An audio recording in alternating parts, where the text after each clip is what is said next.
Binge or Purge?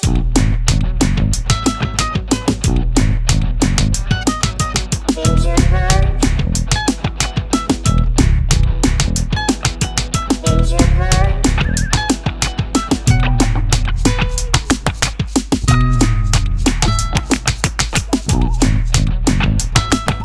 Hello and welcome to Binge or Purge streaming reviews. I am your host, Dimo.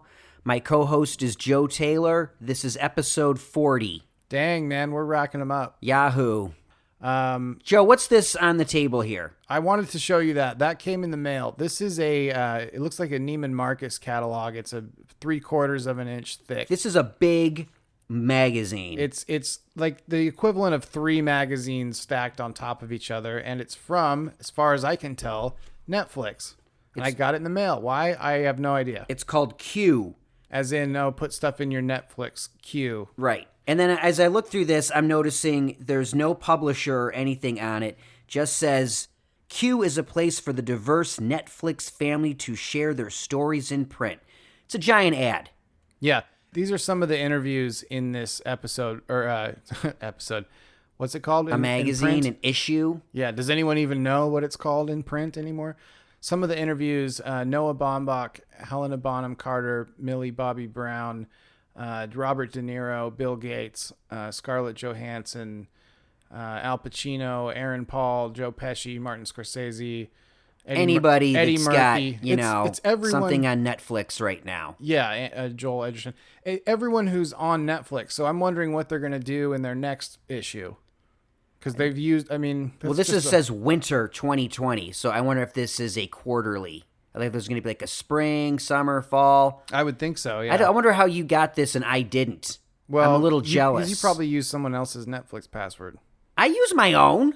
Oh, and your billing address is? Yes. Oh, I don't know. I did not get this. Not that I want it. I mean, it's like a giant coffee table book at this point. I don't know. And like huge. Oh, and it has postcards. What's that? It just fell out of I don't it. even know what is it says. Oh, for Klaus. It's like a postcard you can send to somebody with a picture of Klaus, which I, by the way, said was a binge. Yep. And the Politician, which you said was a binge. And so if you really want to weird out one of your friends and go, what the hell is this? Send them a Politician postcard. I'm going to. Right? With a little Netflix thing in the corner. I know exactly who it's going to also. Okay, so I don't know what this is for. I think it's just saying that Netflix has got more money than they know what to do with. Right, exactly. Their money's on fire. They have to spend it now. Yeah, and I also read this week that they projected their budget for this year. It's in the billions for what they're billions. Mm-hmm. They are projected to spend $17.3 billion on content in 2020. And this is all because I'm contributing, $12.99, $13.99 a month. And there's millions of us. That's enough. Someone needs to do the math, but they got money to burn. Well, I actually, I didn't think of this earlier when we were talking, but I have some of their stock, and it's like Apple stock. It just keeps going up and up and up. So whatever they're doing, everyone's winning. Right. Well, I mean, take an example. Our first review today is going to be a Netflix show. Yeah. So let's just get into it. Okay. Why don't you set it up? Okay. Our first review this week is a Netflix docuseries. It just came out. It's called Killer Inside: The Mind of Aaron Hernandez. Now, have you seen it? Yeah, I watched it. I did as well. Obviously, I did watch it because I'm reviewing it. Right. I've reviewed stuff I haven't watched before. I'm sure. I can tell. No, not really. So this is about the football player that murdered someone and then killed himself. And he played for the New England Patriots. He was a tight end, a fantastic player for the Patriots. And this doc goes into his entire life. It's 3 episodes. They're each just about over an hour each. It works out to about 3 hours and 21 minutes total of screen time. And this is fascinating. And I want to preface the fact that I don't want to come off as a hypocrite, because a few episodes ago I was bitching that I hate true crime, and this sort of borderlines true crime a little bit, but I think it's more a profile of someone's life and not so much like a mystery whodunit, but more like a deep investigation into someone. So I'm cutting myself a break because I know I said I hate true crime stuff. That's fair though. This doesn't feel like Making a Murderer. This, you know where this is going. Right. If you follow the news, you know most of what's happening. But this is fascinating, man, because it really gets into what it's like to play in the NFL. Abuse, parents that are a disaster, CTE, closeted homosexuality. This has got a lot going on in it. Here's a crazy thing. I remember the original murder. I forgot that then he got, brought up on charges for 2 other murders earlier on. Like, it totally slipped my mind. And I'm like, oh my God, that's right. He killed 2 other people. Well, and don't forget to mention that when those first 2 murders happened, he was out on the town. This is when he was playing for Florida, and he was teammates with Tim Tebow. Wrong. The first 2 murders were when he was playing for New England. I did not know that he was like a Tim Tebow buddy. I mean, talk about opposite ends of the spectrum. They got were God close. Boy, right? God. Right? God Boy. It's, Worst superhero ever. right? Oh, God, here he comes. Or best Whatever. thing. And then he's like, oh, yeah, buddies with like, a murderer. Yeah. It's kind of crazy. But they went, they played together at Florida State, the Gators. No, and I didn't know University of that. Florida. University of Florida. See, that's what I know about college football. Florida State's a whole different thing. That's where they steal the crab legs and stuff. Okay. Jameis Winston. Oh, that's Winston's thing? Florida State Sentinel, yeah. Okay, Florida's the wait, good school. FSU's the bad boys, usually. But the Gators, They're squeaky clean. That's one of the reasons this whole thing is so weird, because it's like, how did he get through that program and nobody grabbed him and said, get it together, man? right. Like Urban Meyer didn't go, hey, but they have things where like, oh, he came over to Urban Meyer's house and, we had like Bible study or whatever. And I'm like, what is going on here? Yeah. Well, Like, how did they not pick up on the clues? Because here's the thing, though. He seems like a nice guy. Right. He doesn't seem like a total meathead, even though he kind of is. I mean, he's not Gronkowski level meathead. He seems like a sincere person. And I'll say what makes this doc work is the fact that they have all the phone calls between him and his mother and him and his fiancée baby mama when he's in prison. And I feel like those phone calls to me are the crux of this documentary. Yeah. You really get to see who these people are just based off of these phone calls. I don't even think this doc would work without those calls. Totally agree. They paint an incredible picture of this man and his life. And it's crazy because they talk about how his father, played this huge part in his life, but was yet abusive, but he dies when he's a teenager, and then his mom shacks up with her cousin's boyfriend. Is that right? There's a lot of weird stuff. There's a lot going of on. weird stuff going on. But my father passed away when I was a teenager. I can't imagine my mother a couple months later moving some guy into my house. You know what I mean? Like, what are you doing, Mom? And he even calls her out. It's like, what were you thinking? Come on, Mrs. Dimo. Yeah, she never would have done that in 100 million years. And this she's just like, oh yeah, bring in this new guy that would totally mess with my head. So I mean, you can see the foundation for things in his life that lead him down this dark path. Yeah, but he also makes bad decision after bad decision. After bad decision. I'm not saying he's not fully responsible for his actions. I'm not, he got messed up when he was little. He makes dumb choices, man. Real stupid moves. But I don't know. He's not the person I thought he was. What did you think? I just thought he was just a total just meathead. It's like, he was well liked by everybody. He was very popular. He seemed to be like a relatively good guy to everybody. Yeah, and somebody brought up in the documentary that they thought when he started getting all the tattoos, like, because you know how like a force in one direction requires a force in the opposite direction, right? So as he became to accept himself as being gay and stuff, he started to do more and more masculine type of stuff. Right. I thought that was really interesting. I also thought it was cool that Gronk told that reporter to F off and like ripped his mic off and said, don't ask anymore. Like, he kind of stood up for him. Yeah. Everybody stood up for him in the thing, other than the fact that he killed at least one, probably 3 people. I don't know. It was extremely well done. You're right. And great game footage, great football footage too, from his high school days in Massachusetts and Florida And of course, Yeah, I mean, it's like almost like there's enough footage of this guy. Hey, we can do a documentary on him. If someone did a documentary on me, they'd have to go to like my Facebook page and go, okay, we got some stills. But this guy's got footage of his life growing up.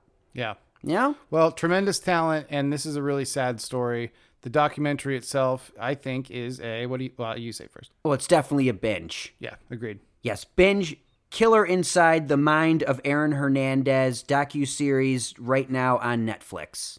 Okay. Awesome. Well, we talked a lot about that. Now I have another sports thing because I love sports. You know that. Yeah. I think sports is the path to righteousness and a happy life for a lot of people that didn't otherwise have opportunities. Sure, I guess. Like if you didn't have parents or something, like your coach can kind of do that. Oh, yes. Look, yeah, no question. Sports has saved a lot of people's lives, also destroyed a lot of people's lives, good and bad. But I can see how if you've got that talent and nothing else, it can get you out of your predicament that you find yourself in. I will insist that my children play sports, even though they don't exist. Right, yeah, my theoretical kids, I remember thinking like, I'm not going to make my kids play sports when I grow up. And now I'm like, oh, yes, you are. Okay, well, this is a sports thing. Now, I teased this last week. You remember what I said? That you were a professional ice skater? Right, which is technically true because I did get paid one time to ice skate. Oh, I thought you meant like you competed professionally. No. Oh. Look, you get paid. Talk about build up and a letdown. Hey, you got to have cliffhangers, right? Mm-hmm. Do you have any further questions? What was it getting paid to do what? I was an extra on ER. Oh, you're just making it worse. Yeah. And they were like, hey, we need people who can ice skate and have their own skates and can skate for hours. Turned out I skated for about 9 hours, which is a long time because I don't do it very often. My calves were bleeding really bad, but I got a paycheck that said stunt pay on it, and it was all worth it. Excellent. That's great. Anyway. I'm so happy. I've been waiting all week for that story. Really? Well, here's the other thing. I was really into figure skating when I was young. We went to the Campbell's Soup figure skating Stars on Ice at the Rose Garden in Portland. I got to see Tanya Harding. I was in like the first or second row. Tanya Harding, Scott Hamilton, Brian Boitano, Oksana Bayul. Wow. From me to you away. That is epic. It was cool to me at the time. I'm sure. Hey, if you're into ice skating, awesome. But since then I've lost all track of it. But this came on and I was By the way, I love the name Oksana Bayul. oh, who doesn't? Right? Who doesn't? Was she hot? Oh, yeah. Okay. Yeah. Didn't she date like MacGyver or something? That I don't know. You're confusing her with Katarina Witt. She dated MacGyver. Good to know. Okay.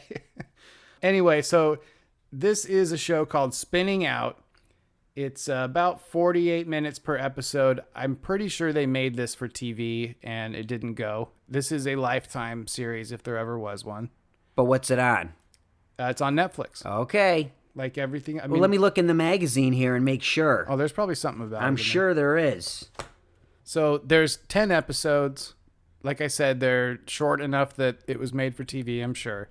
It stars Kaya Scodell Rio. Oh my God, are you kidding me with that? Try again, just for fun. Try that name again.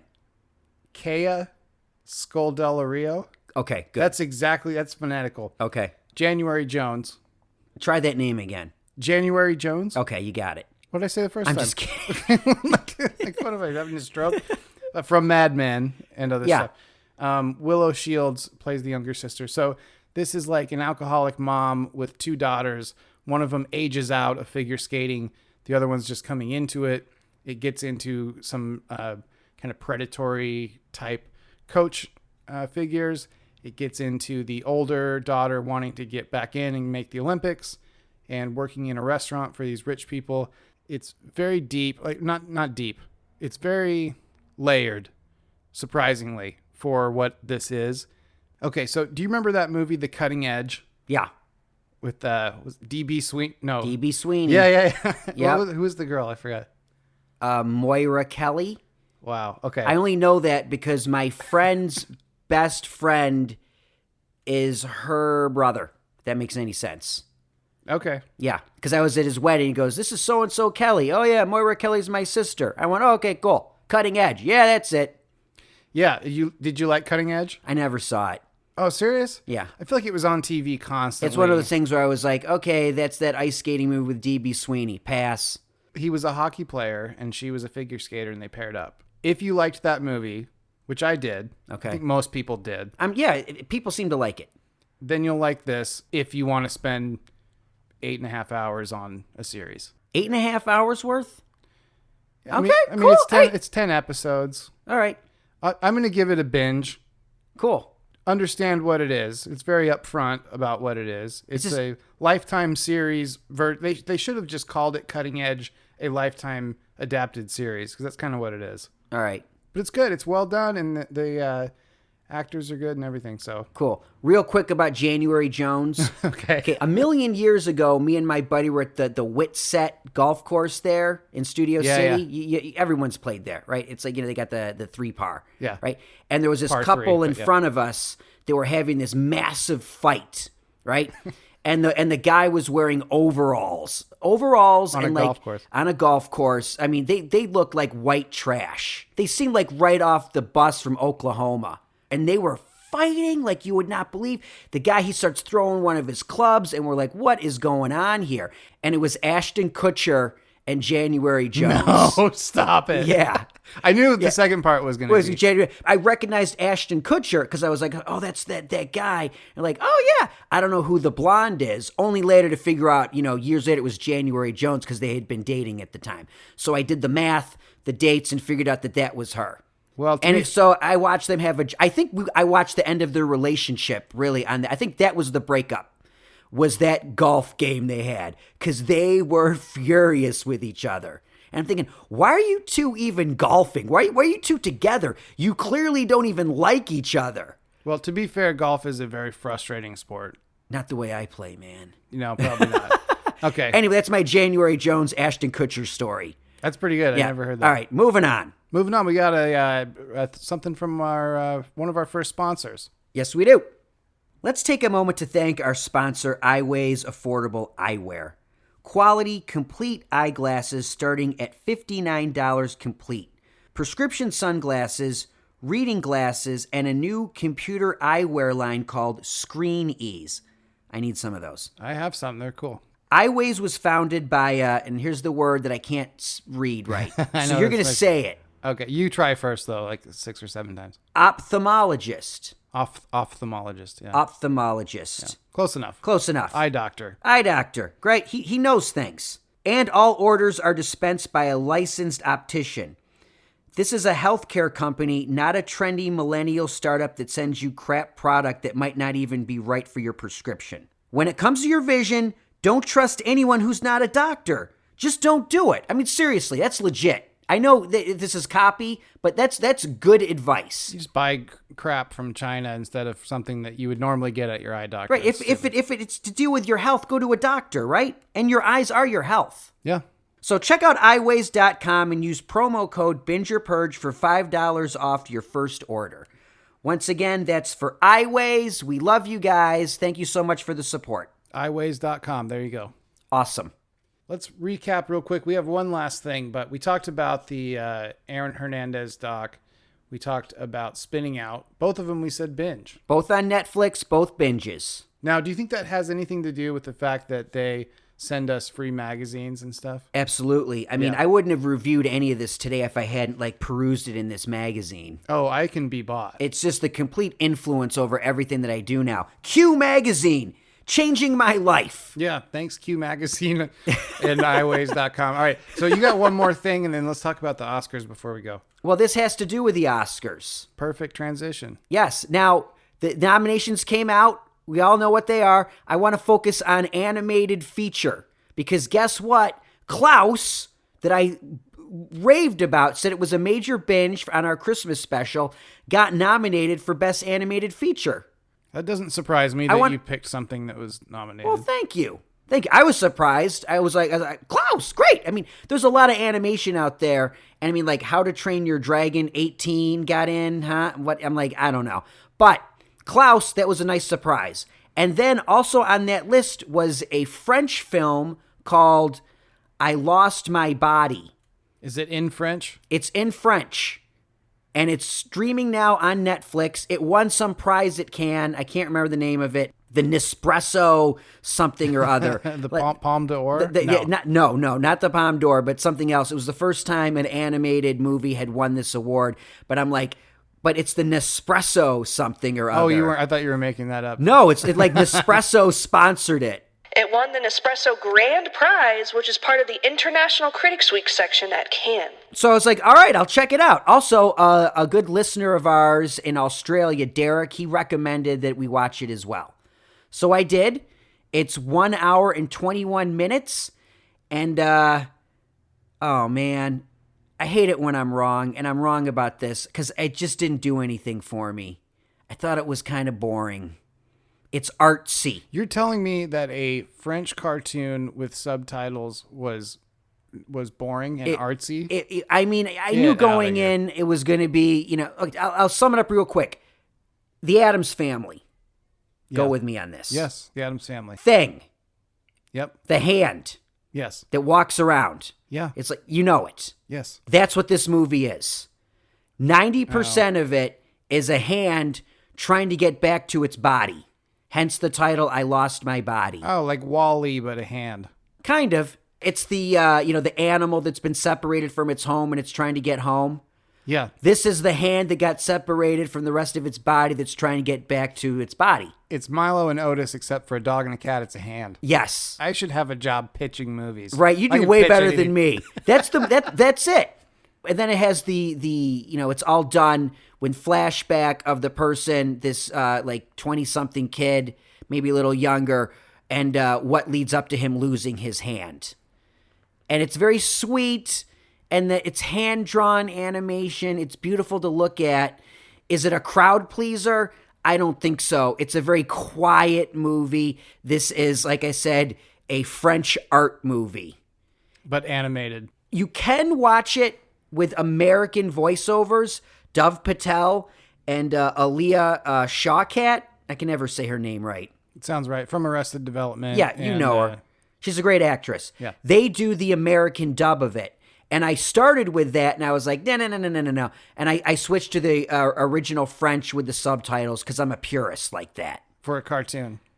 I just want to make sure that that's clear. I will say this. Like, I heard the first couple lines in English, and then I went back in French, and it was a completely different delivery. Not just the language, but the emotion I got from it was completely different. Okay, so this thing's a mess. It's not a mess. This has a 97% with the critics on Rotten Tomatoes.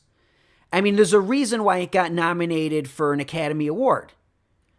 But it didn't work for me personally because I just thought it was kind of boring, and I hate myself for it. I don't want to be that guy. Like, it's a type of thing where you're in film school, and you're like, oh, we're going to watch something. And it's like, oh, we're going to watch this animated movie, and, oh, man. I don't know. I don't even know what to say. I didn't see it. You didn't see it. I can tell you 81 minutes is a bad sign. No, it's a good sign. It's a good link for an animated movie. Look, I don't know. I wanted to like this, and I feel like I'm being like a bumpkin for not thinking that it's like, oh, it's wonderful. Oh, ho, ho, ho. It is art, right? And I'm sort of just like, it was boring. That was the bumpkin or that was the non-bumpkin? That was the non-bumpkin. Okay. The bumpkin to me is like, it's boring, man. The art of the French, animation. It's going to lose to Toy Story 4 no matter what, so who cares? Not necessarily. I don't think Toy Story 4 is a lock. Pixar does not dominate the Oscars anymore. Now, I could be wrong. We'll see what happens, in February.